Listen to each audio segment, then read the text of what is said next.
They laughed at her rifle. I want you to understand that first, because everything else only makes sense if you know how it started. Nobody salutes a girl with an antique.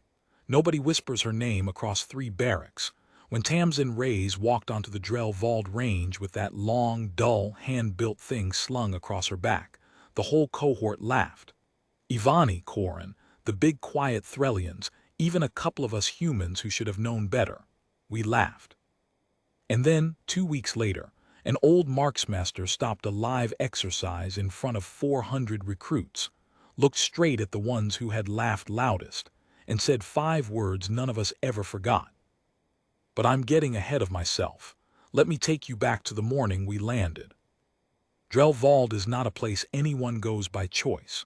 It's a cold moon hung off a dead gas giant, with a sky the color of old bruises and an atmosphere so thin your ears ring for the first 3 days.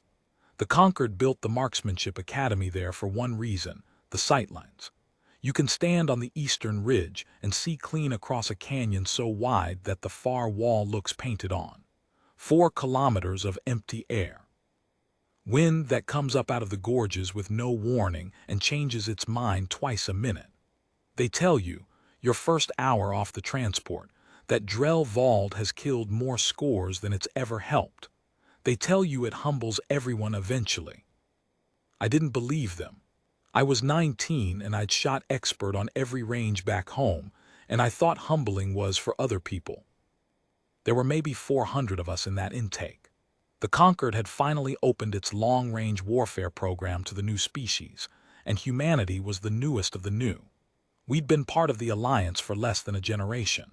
To most of the galaxy, we were still a rumor, short-lived, fragile, prone to dying of things the older races had cured before they invented spaceflight. We were the kids who'd been let into the adult party, and everyone knew it, and they made sure we knew it too. The Ivani were the worst about it, and the Ivani were also the best shots in the place, which made it hard to argue with them. You've maybe seen pictures.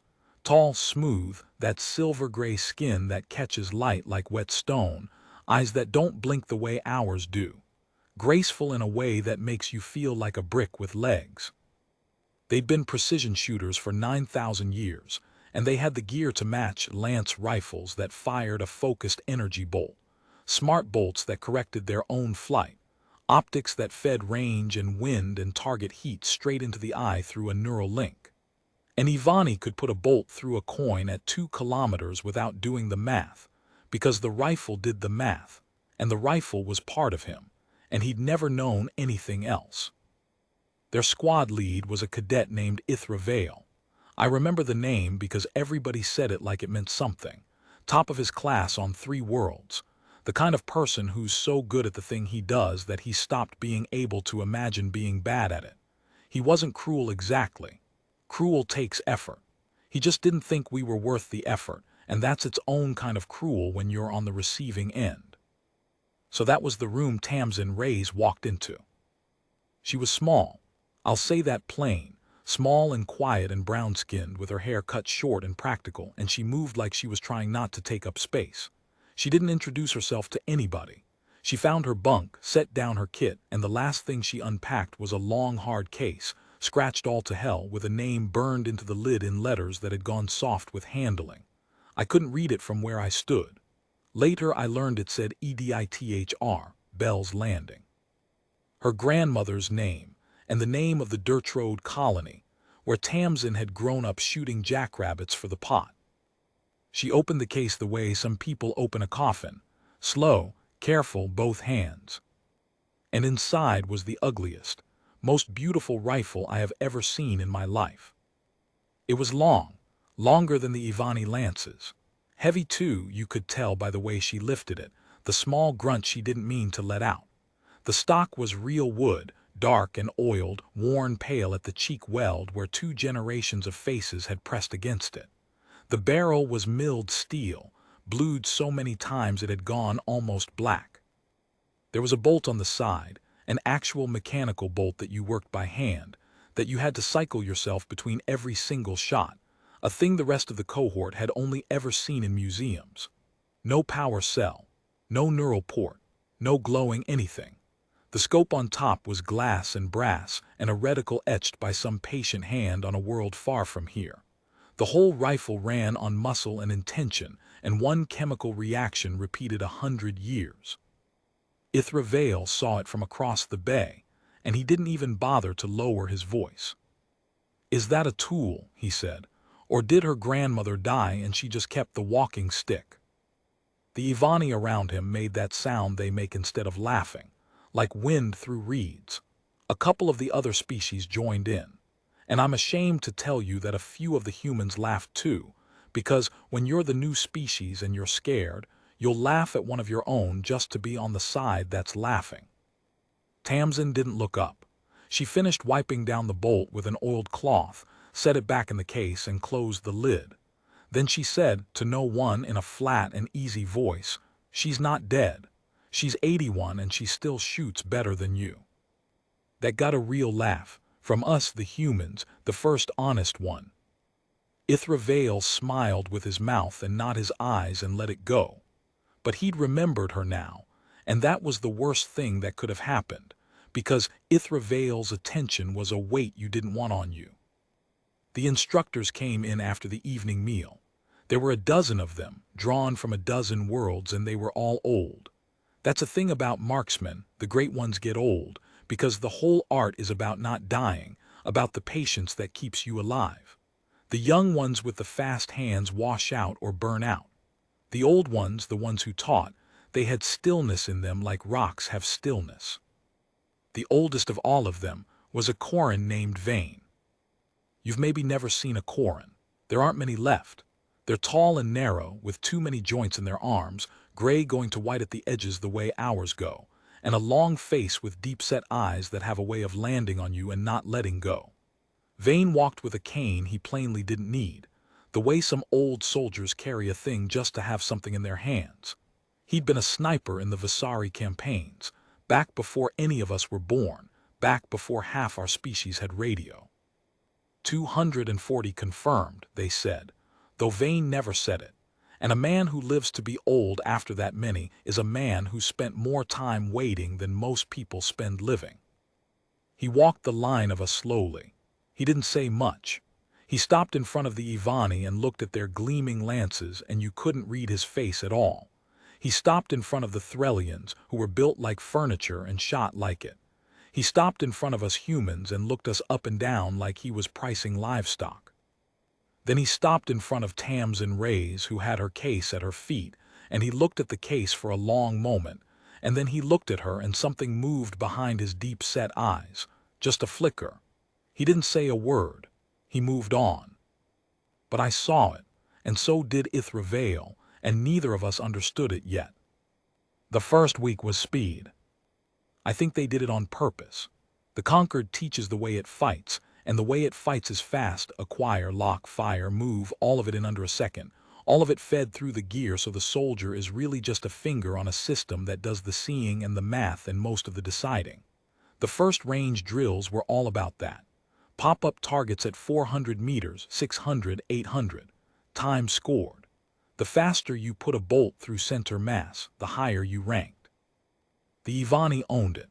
Of course they did. Ithra Vale cleared a 6-target string in under 4 seconds, every shot dead center, the smart bolts curving in flight to chase the targets that ducked. The neural feed told him everything before he could have known it himself. He wasn't even breathing hard. He shot the way you and I walk downstairs, without thinking, without effort, a thing the body just does. And then it was Tamsin's turn. She had to range each target by eye. You understand what that means. The Ivani saw a number floating in his vision. The rifle told him the distance to the centimeter. Tamsin had a scope with marks etched in the glass, and 100 years of her family doing arithmetic in their heads under pressure. She'd settle the rifle, find the target, and you'd see her lips move, counting, doping, working the wind by the way the dust moved across the canyon floor. Then she'd cycle that bolt by hand, slow and deliberate, and fire one shot, and work the bolt again. One shot, cycle, one shot, cycle. It was so slow next to the Ivani that it looked like a joke. By the time she'd hit her third target, Ithra Vale had cleared 2 full strings and was leaning on his lance with that not-quite smile, watching her like you'd watch a child stack blocks. "Look at her," somebody said, "and Ivani. She loads it like she's feeding a baby." "She's going to throw rocks next," said another. "Maybe she's praying. Maybe the rifle only works if she prays." Tamsin hit all 6. Slow, but all 6, dead center, everyone. It didn't matter. The clock had her dead last in the cohort, and the board put her number at the bottom in red, and the Ivani saw that, and decided they understood everything they needed to understand about the human and her grandmother's walking stick. I sat next to her at the evening meal that night. I don't know why. Maybe because we were both human and both near the bottom of the board, and misery wants company. She was cleaning the rifle again. She cleaned it every single night, the way other people pray, running a rod down the barrel, wiping the bolt, checking the wood for cracks. "They're not wrong, you know," I said. I was trying to be kind, which is a thing people do badly. On a speed range, that thing's 100 years behind. She didn't get angry. She didn't even look up. She just smiled a little at the rifle, not at me. "Speed's not what it's for," she said. "What's it for then?" She thought about it. She had a way of thinking before she talked that made you feel like your own words came too fast and cost too little. "And used to say," she told me, "anybody can shoot fast. Fast is the easy part. The hard part is the one shot. The shot where there's no second one coming and the wind's lying to you and the only thing between you and a miss is whether you were patient enough to earn the truth." She cycled the bolt, slow, listening to it.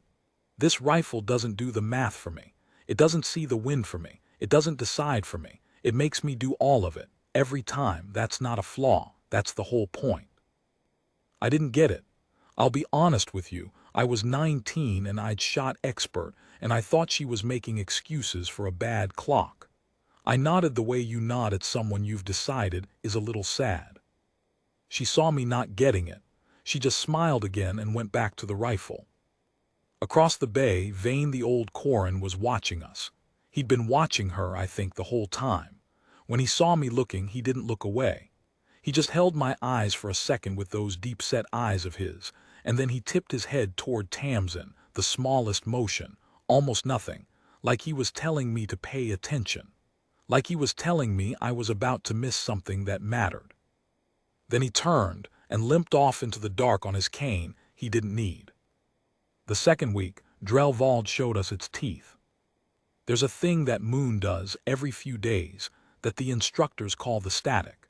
The dead gas giant overhead has a magnetic field like a scream, and when the moon swings through the worst of it, the whole upper atmosphere lights up with charged particles. A slow green-violet aurora that climbs the sky and hangs there for hours. It's beautiful in the way that things that can kill you are beautiful. And it scrambles electronics. Not all at once. It starts small. Your wrist display flickers. The targeting feed gets noise in it, little ghosts and hiccups. Then the smart bolts start to lose their guidance because the guidance talks to the rifle and the rifle talks to the satellites and the static eats the conversation. Optics that range by laser get blinded by the ionization. Neural links, the thing every Ivani lives inside of, get a kind of stutter, a lag, a wrongness, like trying to think through a fever. The instructors had warned us. Day one, they'd warned us. They'd said it plain. The gear you trust will fail you here, and the academy is here to teach you what's left when it does.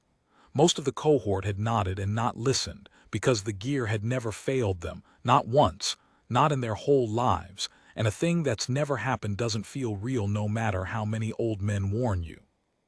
The morning the static came up hard, we were on the long range. The East Ridge. The 4-kilometer canyon. The painted-looking far wall with target arrays bolted into the rock. 1,500 meters, 2,000, 2,500. Shots that the conquered considered the real test, the graduate-level work. The distances where the curve of a bolt's flight and the breath of the wind and the very pull of the moon under your feet all start to matter. Vane was running the range that day. He stood at the top of the ridge with his cane and watched the sky go green at the edges, and I saw him smile, just a little. The first time I'd seen him do it. He looked almost happy, the way you're happy when a thing you've waited a long time for finally arrives. He had us shoot in pairs, one on the rifle, one calling wind and watching the splash. Ithra Vale went up early, because Ithra Vale always went up early, and he settled behind his lance and his feed lit up his eye and he reached for the 2,000-meter target. And the feed stuttered. I was close enough to see it happen. His eye did a thing, a flinch, a flutter as the neural link hiccuped and the range number swam and reset and swam again. The smart bolt left the lance and you could watch it try to think, try to chase its target through the ionized air, and the guidance was getting bad information from a rifle that was getting bad information from satellites that were drowning in the static. The bolt curved. It curved wrong. It went wide by 3 meters and spent itself against bare rock. He took it well, I'll give him that. He reset. He fired again. Wide again, the other way. The Ivani down the line started shooting and the same thing was happening to all of them. Beautiful shooters, 9,000 years of refinement, every one of them suddenly blind and stupid because the thing that did their seeing for them had gone deaf. Ithra Vale's jaw was tight. He fired a third time and missed by less, but missed, and I watched the certainty leak out of him, drop by drop, like he'd never imagined the world could do this to him, because he hadn't. He'd never once in his life had to do it himself. Vane watched all of it without a word. The Threllians struggled. A couple of the Quarren recruits did better. Their gear was older, simpler, more like the rifles their species had carried in the bad old days, and old simple things break less. But even they were rattled. And then Vane called Tamsin, raise up to the line. Ithra Vale laughed when he heard the name. It came out of him before he could stop it, sharp and ugly, the laugh of someone whose pride is bleeding and wants to make someone else bleed too. Oh, good, he said loud for the line to hear. The walking stick. Let's watch the human throw a rock 4 kilometers. This I want to see. A few of them laughed with him, less than before. The static had taken some of the fun out of laughing. Tamsin walked to the line with her case. She knelt. She opened it the slow way, both hands, and lifted out the long, ugly, beautiful rifle, and she didn't look at Ithra Vale at all. She lay down behind it on the cold stone, and she settled the wood against her cheek in the worn, pale spot where her grandmother's face had been 1,000 times, and she went still. Here is the thing about that rifle, the thing nobody in that cohort understood until that morning. It had no electronics. None. Nothing for the static to eat. The bolt was steel and spring. The round was a tungsten-cord slug pushed by a chemical charge, the same physics that had thrown rocks down rifle barrels for 500 years of human history before we ever left the dirt. The scope was glass, just glass, ground by hand, with marks etched in it that didn't need power or satellites or a neural link to mean what they meant. The aurora could climb the whole sky and turn it green from edge to edge, and that rifle would not so much as blink. Everything the static took from the Ivani, it could not touch in her. But the rifle being immune wasn't the part that mattered. Plenty of dumb old machines are immune to fancy interference. The part that mattered, the part Vane had seen in her on day one, the part I was about to finally understand, was that Tamsin Reyes had been trained her whole life to do by hand the thing the gear did for everyone else. The ranging, the doping, the wind, the patience. She'd never had a feed to lean on. She'd grown up on a frontier colony with one rifle and one grandmother, and the lesson, beaten into her bones, that you get one shot and you make it true or you go hungry. The static didn't degrade her. It promoted her. It dragged the whole rest of the galaxy down to the level she'd been living at her entire life, and then it kept dragging them down and down, into a place she already knew how to live. She lay there a long time, so long that the line got restless. Ithra Vale shifted and made a sound. Vane lifted one long-jointed hand just a little and the sound stopped. She was reading the canyon. I understand that now, though I didn't then. She was watching the dust move along the floor 4 kilometers out, watching the way the scrub on the far wall leaned and let go, watching the heat shimmer that the thin air barely held. She was counting the moon's pull in the back of her mind, the strange light gravity of Drell Vald that made a slug fly flatter and longer than it would have at home. She was doing, in the patient meat of her own skull, every single calculation the Ivani's dead rifles had been doing for them. And she was taking her time, because her grandmother had taught her that time spent before the shot is the cheapest thing you will ever buy. 2,000 meters, Vane said quietly. He didn't have to, he wanted the line to hear the distance. Crosswind value 7 switching, static at maximum, a pause. Whenever you're ready, recruit. Tamsin breathed out, slow, all the way out. I'd been around shooters my whole life, and I'd never seen anyone breathe a target the way she breathed that one, like she was setting something down gently in another room. And at the bottom of the breath, in the still place at the end of it, she cycled the bolt one last time, settled and fired. The sound was wrong. After a week of the soft electric cough of the lances, the rifle's report was a hard cracking boom that slapped off the canyon walls and came rolling back twice. It made everyone flinch. It made the old animal in the back of all of us sit up, because that is a sound our species has been making and dying to for 500 years, and even the humans who'd laughed at her felt it in their teeth. For a full second, nothing. The slug was still flying. 2,000 meters is a long way, and even a tungsten core takes its time. The whole line held its breath with her. Then the far target, the 2,000-meter plate, the one Ithra Vale had missed 3 times, rang. We heard it a beat later, the sound limping back across the canyon. A clean, bright metal note, dead center. While the green light climbed the sky and every smart system on the ridge lay dead and stupid in its operator's hands, the human with the walking stick had reached out across 2 kilometers of lying wind and put one slug exactly where she meant to. Nobody laughed. She didn't celebrate. She didn't even look up. She just cycled the bolt, that slow, deliberate, hand-fed motion they'd mocked her for all week, and the spent casing tinked onto the stone, and she settled back into the wood and went still again, waiting for the next call, like she'd done nothing at all. Ithra Vale stared at the far target like it had insulted him personally. And up at the top of the ridge, old Vane the Corin leaned on his cane and watched the human breathe, and on his long gray face was an expression I would not understand for 2 more weeks. He didn't say his 5 words that day. That came later, and it came at a worse moment than any of us could have guessed, and when it came it changed how I think about my whole species. But that morning, on the east ridge of Drell Vald, with the sky going green and the great old rifle smoking in the cold, thin air, I finally started to understand what Tamsin Rays had been trying to tell me at the dinner table. Speed's not what it's for. I want to tell you about the days between, because the story isn't just the big shot. Anybody can tell you about the big shot. The story is the small things that happened in between, the things that made the big shot mean what it meant. The cohort changed toward her after the 2,000-meter plate, but slowly and not all at once and not all the same way. People are like that. Some of them came around fast, the way honest people do when they've been wrong and they know it.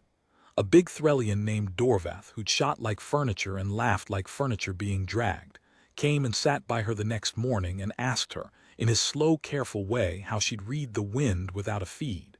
He wasn't proud. He just wanted to learn. And Tamsin, and this is the thing about her, she taught him. She didn't lord it. She didn't make him grovel for the week of laughing.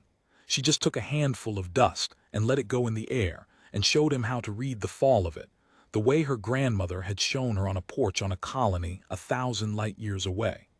Within 3 days, Dorvath was the only Threllian who could put a manual shot on a target past a kilometer. He never forgot who taught him. He'd have followed her into anything after that. The Corin recruits came around too, quietly, the way old-blooded people do.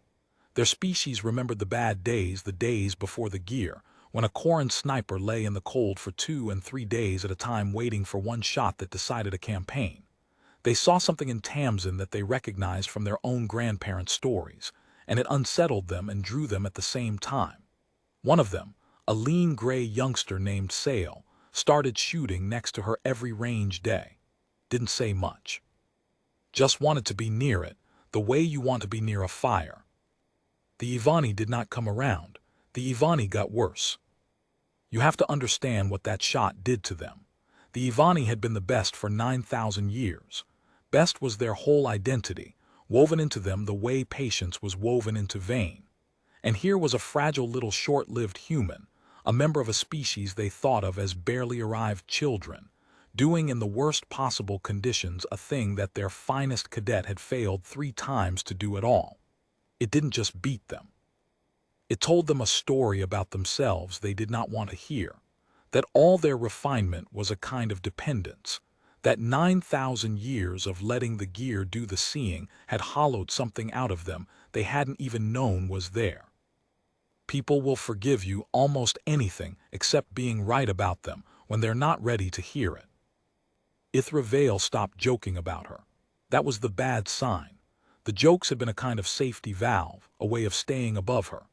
When the jokes stopped, what was left underneath was colder. He started training obsessively. He'd be on the manual range before dawn, fighting that bolt action with his graceful Ivani hands that had never once in his life had to cycle anything, missing and getting angrier in that silent, contained way that's so much worse than shouting. He was trying to beat her at her own thing, and he couldn't, because her thing wasn't the rifle. It never had been. Her thing was 30 years, well, 19 years, and another 60 of her grandmother's poured in on top, of being still, of being patient, of carrying the whole weight of the shot in her own 2 hands and her own quiet head, and never once being allowed to hand it off to a machine. You can't cram that. You can't drill it in 3 weeks. It's not a skill. It's a way of being a person, and Ithra Vale had spent his whole life becoming a different kind of person, a fast and gleaming and frictionless kind, and now he couldn't find his way back to a slowness he'd never had. I caught him watching her one evening. She was on her bunk, cleaning the rifle the way she always did, that nightly devotion, and he was across the bay pretending to service his lance, and his eyes kept going to her hands, to the slowness of her hands, and on his smooth gray face was a thing I'd never seen on an Ivani, something that looked almost like grief. Like he was watching a door close that he hadn't known was open until it was already shutting. I told Tamsin about it later. I said, "Vale's losing his mind over you. He can't stand it." She didn't gloat. I kept expecting her to gloat, and she never once did. She just kept running the rod down the barrel slow, and she said, "He's not losing his mind over me. He's losing it over the rifle." Same thing. No, she set the rod down. She looked at me with those steady eyes that always made me feel like I talked too fast. He thinks if he can beat the rifle, he beats the feeling that everything he is might be a little bit borrowed. But you can't beat that feeling by shooting. I tried. Everybody tries. The only thing that beats it is sitting still inside it long enough to stop being afraid of it. She picked the rod back up. He's not ready to sit still. Most people aren't. That's not a thing wrong with him, that's just where he is. I sat with that for a while. I was beginning to understand that Tamsin Rays was not, in fact, a little bit sad. I'd had her completely backwards. She wasn't sad. She was settled in a way that almost nobody our age is settled, in a way I have spent the years since trying to learn. Old Vane started keeping her late. After the range cleared each evening, when the rest of us went in to eat, the old Corin would call her name and she'd stay, and the 2 of them would sit on the east ridge as the light went and the cold came up out of the canyon. I don't know everything they talked about. I asked her once and she just smiled and said, "Snipers." Like that was a whole answer, which I suppose it was. But I sat close enough a few times, hidden in the rocks like the curious idiot I was, and I caught pieces. I heard Vane ask her about her grandmother, Edith, Bell's Landing, the colony, the rabbits, the lessons on the porch. I heard Tamsin talk about it the way you talk about something holy, the one rifle the family had passed down, cleaned every night, The rule that you only ever took the shot you were sure of because the family ate what you brought home and there was no second slug to waste. I heard her talk about the patience her grandmother had drilled into her, lying in the cold red dust for hours waiting for one animal to step clear, learning to be still so completely that the world forgot you were in it. And I heard Vane 240 confirmed, the Vasari campaigns, an old killer who'd outlived everyone he ever served with. I heard that old man go quiet, and then say in his deep, slow voice, "Your grandmother taught you the only thing that cannot be issued." "What's that?" Tamsin said. And Vane said, "The weight. She taught you to carry the weight." I didn't understand it then. I do now. But that night I just crouched in the rocks with the cold getting into my bones, and I watched two snipers from two species and two eras sit in a silence that didn't need filling, looking out across 4 kilometers of dark canyon, and I understood that I was outside of something. That there was a country I hadn't been to. That when Tamsin said snipers like it was a whole answer, she meant there's a thing only some people know, and you don't learn it on a range, and you don't learn it fast, and the rest of us were just shooting. The week before graduation, they posted the final exercise. It was the long one, the graduate work. Each recruit alone on the East Ridge would engage a moving target sled across the full 4-kilometer canyon, a remote-driven platform on a cable line, weaving along the far wall at variable speed, the hardest moving shot the Academy offered. You got 3 rounds. You had to connect on a target that was running and bobbing 2+ kilometers out, with the wind, with the gravity, with everything Drell Vald could throw. Pass it and you graduated a marksman of the Concord. Fail it and you came back next intake, if they let you come back at all. And the schedule put the final exercise dead in the window, when the static would be climbing toward its worst peak of the season. The instructors knew. Of course they knew. They'd built it that way. The whole academy, the whole moon, was a machine designed to ask one question, and the static was how they asked it. When everything you lean on fails, when the gear goes deaf and the feed goes blind and the smart bolt forgets how to think, what is left in you? What did you bring that the machine didn't? Ithra Vale read the posting and went white as an Ivani goes, because he knew by then that he had nothing. He'd spent 3 weeks trying to learn to carry the weight in 3 weeks and you can't. And now the exercise that decided his whole future was going to be fought on the one ground where everything he was counted for nothing. I read it and felt sick, because I had a feed too and a smart bolt, and I'd shot expert my whole life on the strength of a system, and I was about to find out exactly how much of expert was me and how much was the rifle. And Tamsin read it and cleaned her rifle that night the same as every night, slow and careful, the rod down the barrel, the bolt wiped, the wood checked for cracks, like it was just another evening, like the sky wasn't about to go green over the hardest shot any of us would ever take. I asked her if she was nervous. She thought about it the way she thought about everything, longer than I'd have liked. "Nervous is what you feel," she finally said, "when you're not sure you did the work." She closed the case the slow way, both hands. "I did the work. I've been doing the work my whole life." She looked up at me, and there was no fear in her at all, just that settled quiet. Gran used to say the shot is just the last thing that happens. Everything that matters already happened before you ever lay down. Then she went asleep, and slept like a stone, while across the bay Ithra Vale sat up half the night fighting a bolt action his hands would never learn to love. The morning of the final exercise, the sky over Drell Vald came up green at the edges, before the sun was even all the way over the gas giant's shoulder. The static was coming, the worst of the season, right on schedule. The instructors lined us up on the East Ridge in the bitter cold, 400 recruits and a dozen old marksmen and one moving sled away across 4 kilometers of canyon, and the aurora climbed the sky behind it all, and every wrist display in the cohort had already started to flicker and ghost. Vane stood at the head of the line with his cane he didn't need, and he looked out at the green sky like an old friend had come to visit, and he said, "Today we find out what you are." And he called the first name. It wasn't Tamsin's. Not yet. The order, when I think back on it, was almost cruel.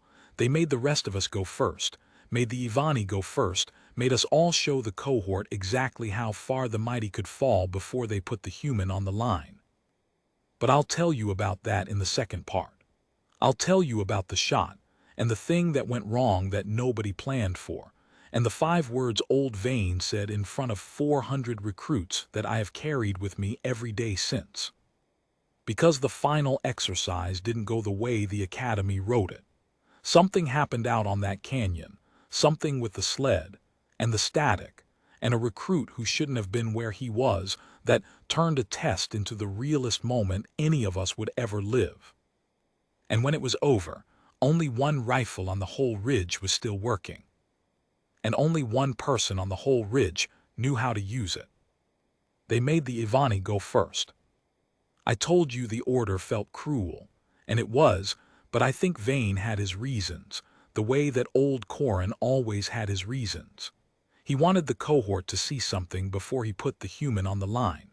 He wanted us to watch the mighty fall, so that when the small one rose, we'd understand exactly how far up she'd had to climb.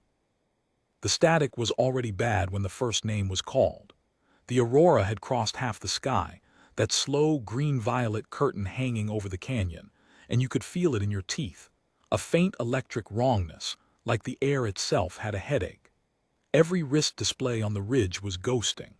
Down the line, the Ivani lances were doing that thing where the muzzle gives a little nervous shiver as the targeting system tries and fails to find a lock.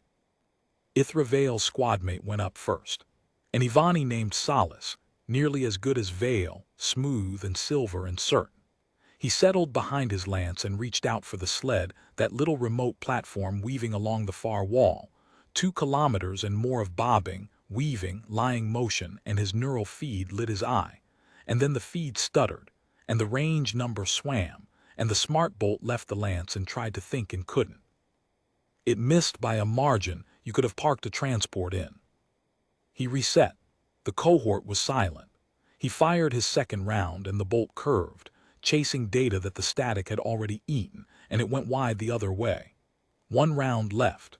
You could see the certainty draining out of him exactly the way it had drained out of Vale on the 2,000-meter plate, drop by drop, a creature discovering for the first time in 9,000 years of refinement that the thing it trusted was not, in the end, itself.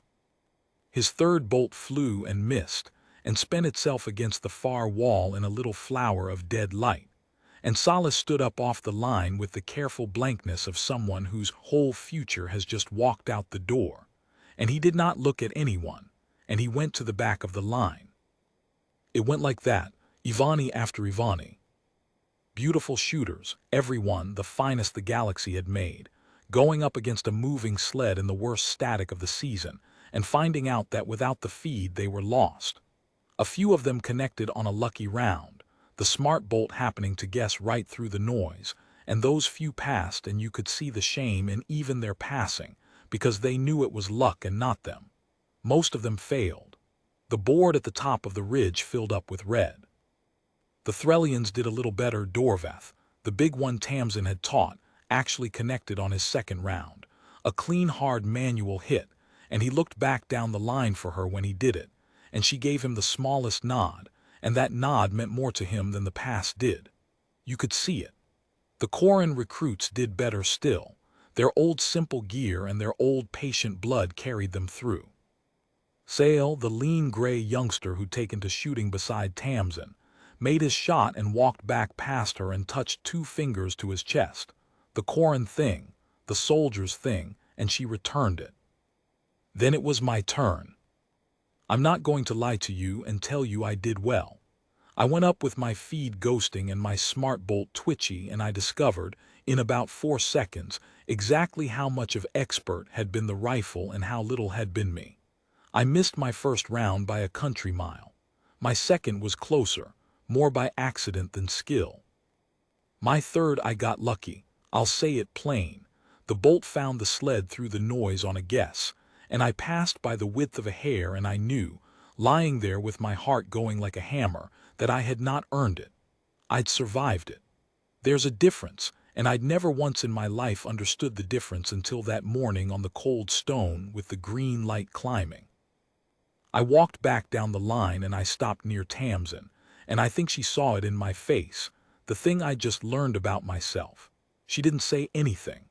She just bumped my shoulder with hers like she was telling me it was all right. Like she was telling me that the lesson I'd just learned the hard way was a lesson worth having even if it cost me my pride to learn it. Then Vane called Ithra Vale.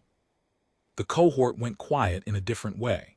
This was the one we'd all been waiting for, whether we admitted it or not. The best of the Ivani, the cadet who'd been top of his class on 3 worlds, the one who'd called her grandmother's rifle a walking stick, going up under the worst static of the season, on the hardest shot the academy gave, with everything that made him great rendered deaf and blind by the sky. He walked to the line like a man walking to his own sentencing.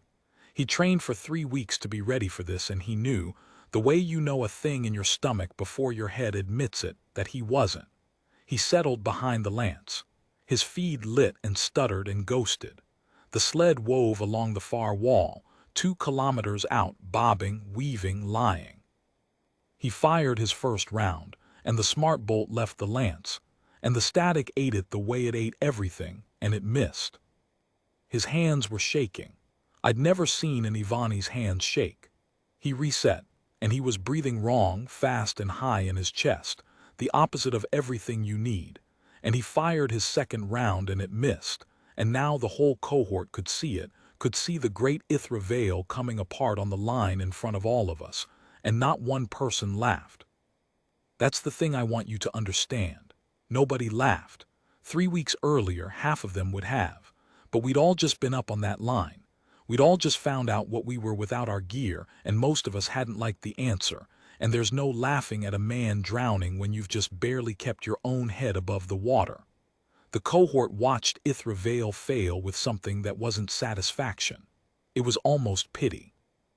The pity of people who just learned the same hard thing he was learning, at the same terrible moment, in front of the same crowd.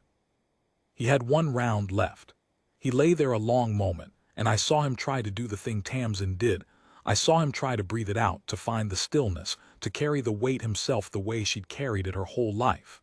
And for a second I thought he might. For a second the shaking eased and something settled in him, and he reached for the sled with his own eyes, his own judgment, no feed, just an Ivani and a lying wind and 2 kilometers of empty air. And then the sled jumped the cable. I want to be careful here, because what happened next happened fast, and the official report and the thing we all saw don't entirely agree, and I'll tell you what we saw. The target sled, that remote platform weaving along the far wall, ran on a cable system with a safety governor, a little control unit that kept it on its line and kept its speed in check. The governor was electronic, and the static, at its worst peak of the season, climbing toward a maximum none of the instructors had quite predicted, reached up and ate the governor the way it had eaten everything else on that ridge all morning. The sled lurched. Its speed control died and the drive motor went to full, and it tore off its weaving pattern and ran wild along the cable, faster and faster, and the cable itself, strung across the canyon, anchored to the far wall and to the near ridge below us, began to whip and sing under the strain. And here is the part that turned a test into a nightmare. Down below the near anchor, out on the slope of the ridge maybe 400 meters down and to the side, there was a recovery team. 2 academy techs, sent out at first light to service the sled's near-side anchor before the exercise, routine work that should have been finished and cleared an hour before, except the static had scrambled their comms and nobody up top had gotten the message that they were still out there. 2 techs. Right beneath the anchor point of a cable that was now whipping under a runaway sled, screaming toward its limit, and if that anchor tore loose at speed, it would come back across the slope like a blade. Somebody on the line shouted. Vane was already moving, already at the edge of the ridge, already seeing it, that old killer's instinct reading the whole geometry of disaster in a half second. He shouted for the techs to clear. They couldn't hear. Their comms were dead. They were heads down at the anchor, doing their careful work, with no idea that the thing above them had gone wild. The runaway sled hit the far anchor at the wall, and the impact sang back down the cable like a struck string. The near anchor groaned. You could hear it from the ridge, a deep metal complaint, the sound of a bolt deciding whether to hold. One of the techs finally looked up. Saw the sled, far across the canyon, dead and jammed against the far wall, the drive motor still screaming, the cable singing taut and getting tauter as the motor tried to drag the whole jammed mass forward and couldn't, and just pulled, harder and harder, on an anchor that was never built for a dead pull at full power. The tech started to run, too slow. The slope was loose scree and the air was thin and the anchor was right there above him, and there was nowhere to run to that the cable wouldn't reach. And every weapon on that ridge was useless. Think about it. 400 recruits, the finest marksmen the conquered could gather, a dozen master instructors, and the only thing that could save those techs was to kill the drive motor on that sled 2 kilometers out across the canyon before the anchor tore. A precise shot, through the worst static of the season. And every lance on the ridge was deaf, every smart bolt was blind, every feed was ghosting, every targeting system on every weapon the galaxy had spent 9,000 years perfecting was, in that exact moment, a beautiful dead thing in its operator's hands. Ithra Vale was still on the line. He swung his lance toward the sled.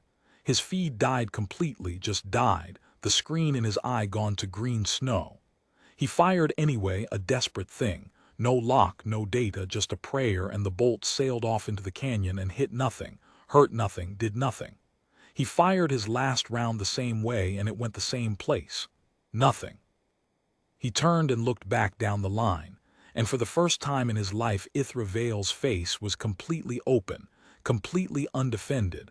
A young man's face with the certainty stripped clean off it, and what was on it was a question.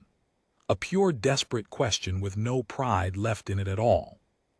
And his eyes found Tamsin Ray's. She was already moving. She didn't run. That's the thing I'll remember till I die. The whole ridge was chaos, recruits shouting, instructors scrambling, the cable singing its death note across the canyon, the techs scrambling on the scree below, and through all of it Tamsin Ray's walked to the line. Not slow, not fast. Exactly as fast as you can move and still be still inside.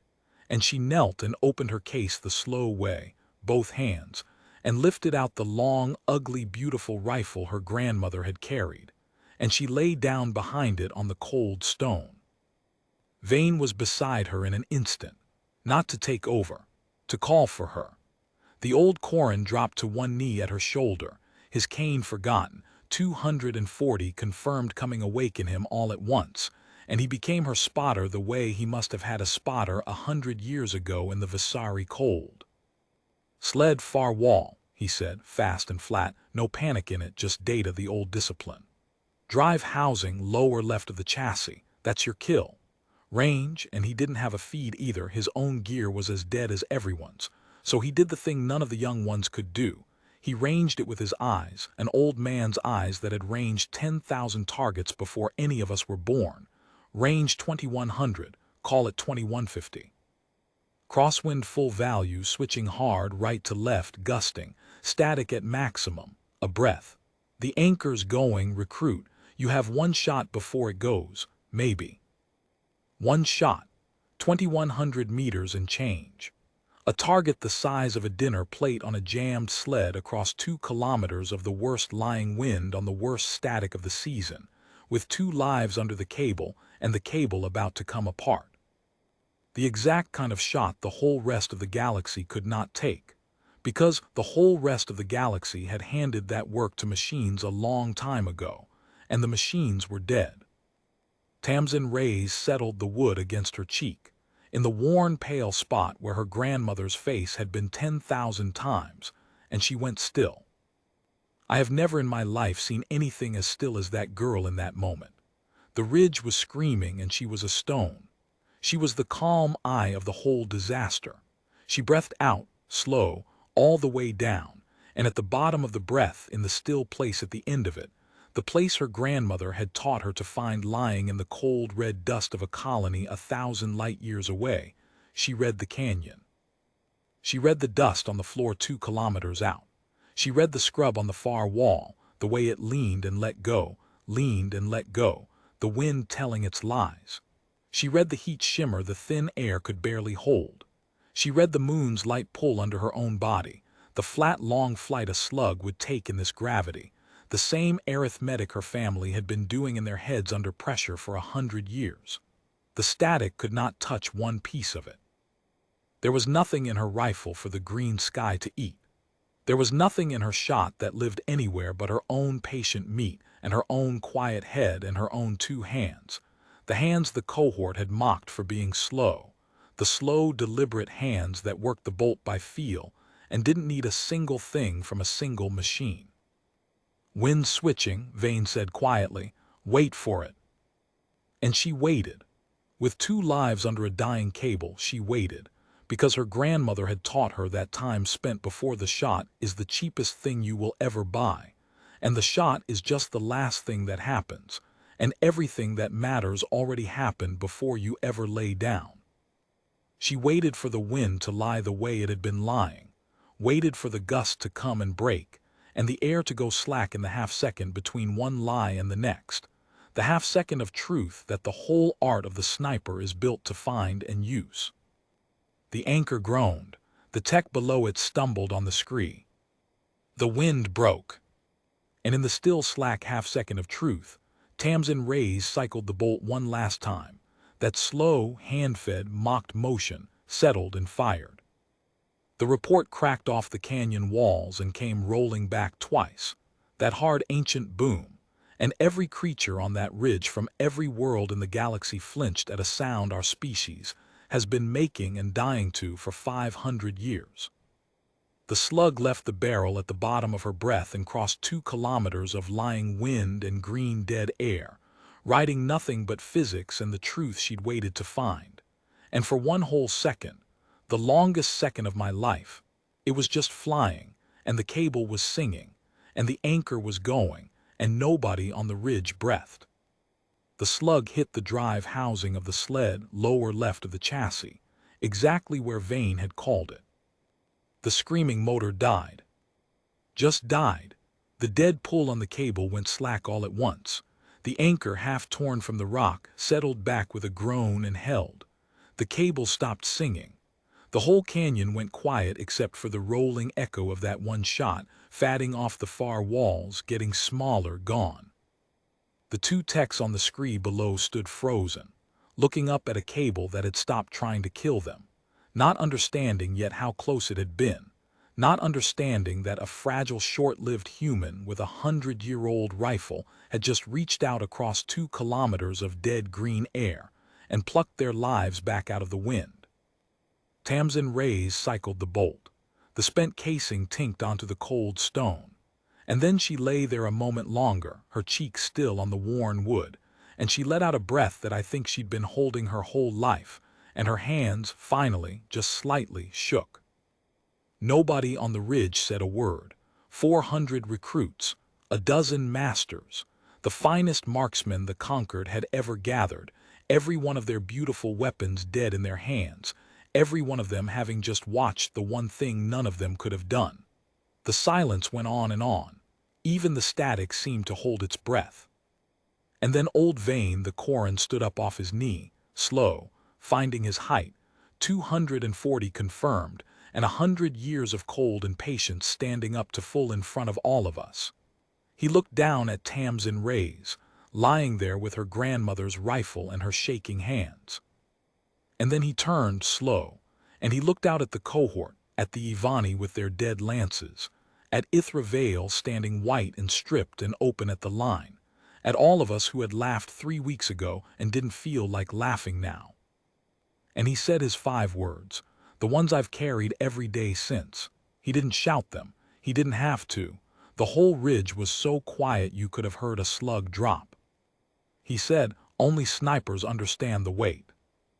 And then, because he was old and he'd earned the right, and because he could see that none of us truly understood yet, he said more. He said it slow, and he said it to all of us, but he was looking at the Ivani when he said it, and at Ithra Vale most of all.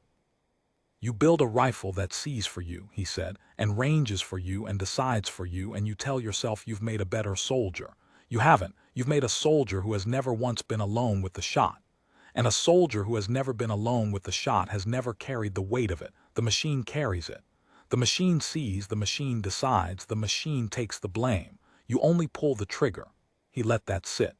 She has no machine. She never did.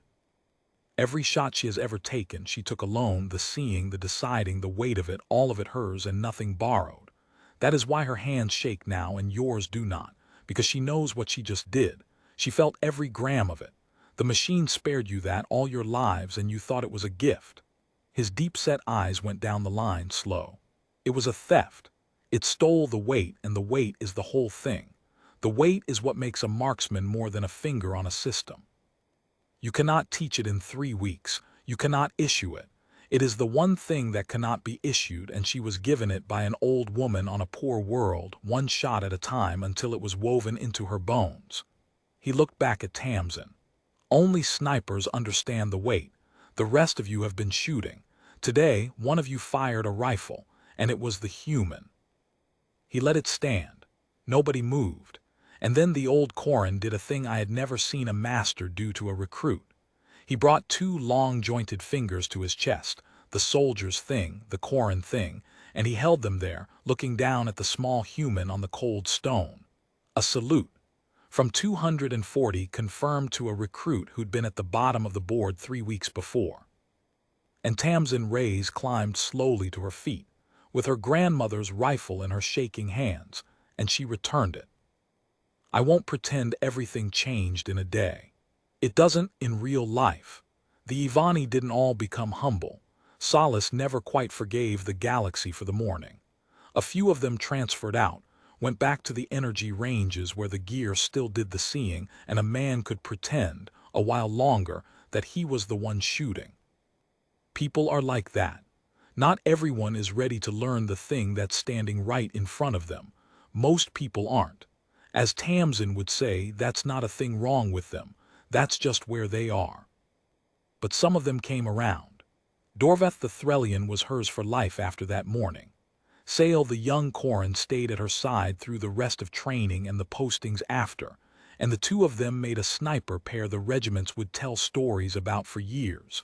The human and the Corin, the slow rifle and the patient blood. The recovery techs, the 2 she'd pulled out of the wind, came up the ridge that afternoon, white-faced and shaking themselves by then, having finally understood how close it had been, and they didn't have words for her and they didn't try to find any. They just stood in front of her and she nodded, and that was enough.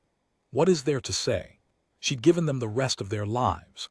There's no thank you big enough so you don't reach for one. And Ithra Vale. I'd thought honestly that the morning would break him. That a creature who'd built his whole self on being the best would shatter the day he learned he wasn't, the day a human he'd mocked did the impossible while he fired blind into a canyon. I'd seen pride like his go bad before. It curdles. It turns to hate, usually, because hate is easier than humility. It didn't with him. I'll give him that, and it's the thing about the whole story that gives me the most hope, more even than the shot.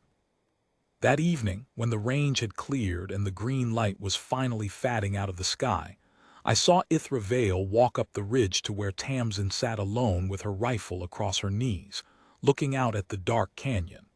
I was close enough to hear, because I was the curious idiot in the rocks again, and I've never been sorry I was. He stood there a while, the proud silent Ivani, not knowing how to start, the way the recovery techs hadn't known. And finally he said, I called your grandmother's rifle a walking stick. You did, Tamsin said. She didn't make it easy for him, but she didn't make it cruel either. I have fired a weapon since before I could walk, Vale said. My family has been marksmen for 90 generations, and I have never, not once in my life, taken a shot the way you took that one today, alone, with nothing helping me, with the whole of it resting on me and no machine to take any of it. He was quiet a moment. I did not know shooting could be that. I thought I was the best there was at a thing, and today I learned I had never even done the thing. Not once. His silver face was open in the fading light. I do not know how to feel about that. I think it will take me a long time. Tamsin looked at him for a while. And then she did the thing that told me everything about who she was, the thing I've tried to be ever since and mostly failed at. She didn't gloat. She didn't even let him stay small. She patted the cold stone beside her. "Sit down," she said. "I'll teach you to read the wind. It starts with dust. You take a handful and you let it go and you stop trying to be fast." She almost smiled. "Fast's the easy part. Anybody can be fast. The hard part is the one shot." She held out a hand, palm up, and let the cold canyon air move across it. "And the hard part is the only part that was ever worth a damn." And Ithra Vale, 90 generations of marksmen, top of his class on 3 worlds, sat down on the cold stone next to the human he'd mocked, and held out his own hand, and started at the very beginning to learn. I think about Drell Vald a lot, more than I expected to, when I was 19 and certain, and shooting expert on the strength of a system that turned out not to be me. I served my time.